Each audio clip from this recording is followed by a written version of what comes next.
Salut, c'est Paul et aujourd'hui, pour la première vidéo de la chaîne, nous allons voir l'avenir de la CGI dans les animés. J'ai eu l'idée de cette vidéo après avoir débuté l'animé Jigate, un animé sorti cet été, qui avait une CGI vraiment mauvaise. Et puis après, je me suis rappelé que j'avais eu la même réaction de dégoût devant Berserk. Et puis je me suis dit pourquoi ce choix de la CGI? Mais bon, c'est quoi déjà la CGI? La CGI ou Computer Generated Imagery désigne les effets spéciaux cinématographiques réalisés à partir de programmes informatique d'animation ainsi que d'images de synthèse. La CGI peut donc être en 2D ou en 3D. Mais pour cette vidéo, nous allons parler principalement de la CGI en 3D qui est la partie qui pose le plus de controverses. La CGI a été créée dans les années 80 et utilisée dans des secteurs autres que les animés comme les films ou les jeux vidéo. Et dans ces secteurs, la CGI ne nous gêne absolument pas. Alors pourquoi? Il y a plusieurs explications à cela. Déjà, le premier problème qui n'est pas lié au studio, c'est l'habitude. En effet, les amateurs d'animé ont du mal à supporter la CGI car ils sont habitués à l'animation dite traditionnelle. C'est pour cela que de nombreux studios ne prennent aucun risque et ils préfèrent faire un animé traditionnel que tenter de faire une animation en CGI. Le deuxième problème est le budget. Le budget d'un animé en général pour une saison de 12 épisodes de durée de 20 minutes, ce qui correspond à 4 heures d'animé, oscille entre 1 et 2 millions de dollars. À titre de comparaison, La Reine des Neiges, qui est un film de moins de 2 heures réalisé entièrement en CGI, a un budget de plus de 100 millions de dollars. Et il est en plus réalisé par les studios Disney, qui sont habitués à réaliser des films d'animation en CGI depuis pas mal d'années.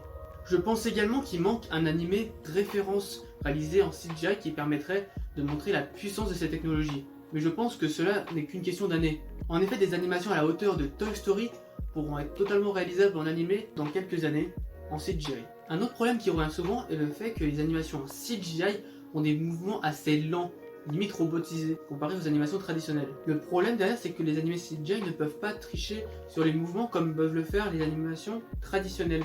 Il est compliqué par exemple d'utiliser des effets de fumée ou d'explosion en CGI. On peut néanmoins espérer que dans le futur, les animations en CGI trouveront des techniques qui permettront de dynamiser le mouvement à l'œil. Il y a également un problème d'incrustation dans la CGI. Les personnages en CGI paraissent différents du fond derrière eux, comme si l'on mettait une image fixe derrière une personne en mouvement. Il y a également un aspect trop réaliste sur les personnages en CGI, ce qui nous gêne et nous fait peur, comme les robots humanoïdes par exemple. Enfin, il est important de noter que les studios d'animé ont très peu d'expérience avec la CGI et doivent collaborer avec d'autres studios spécialisés dans ce domaine. Toutes ces raisons font que la CGI n'est pas encore prête à détrôner l'animation dite classique. Mais pourtant, elle a pas mal d'avantages. Tout d'abord, elle a un avantage budgétaire. En effet, il est plus rapide et donc moins cher de créer un modèle 3D et de lui appliquer des actions que de dessiner le mouvement du personnage à chaque frame. La CGI permet également d'avoir une plus grande profondeur et d'avoir une plus grande possibilité d'actions différentes, ce qui n'était pas possible avec l'animation traditionnelle. On peut également beaucoup jouer avec les textures et la lumière, ce qui est compliqué avec l'animation traditionnelle. La CGI est une vraie révolution pour les animés de combat ou les animés d'idol, où il y a beaucoup de mouvements qui peuvent être donc moins longs à réaliser en CGI. Heureusement, il n'y a pas que des mauvaises animés en CGI.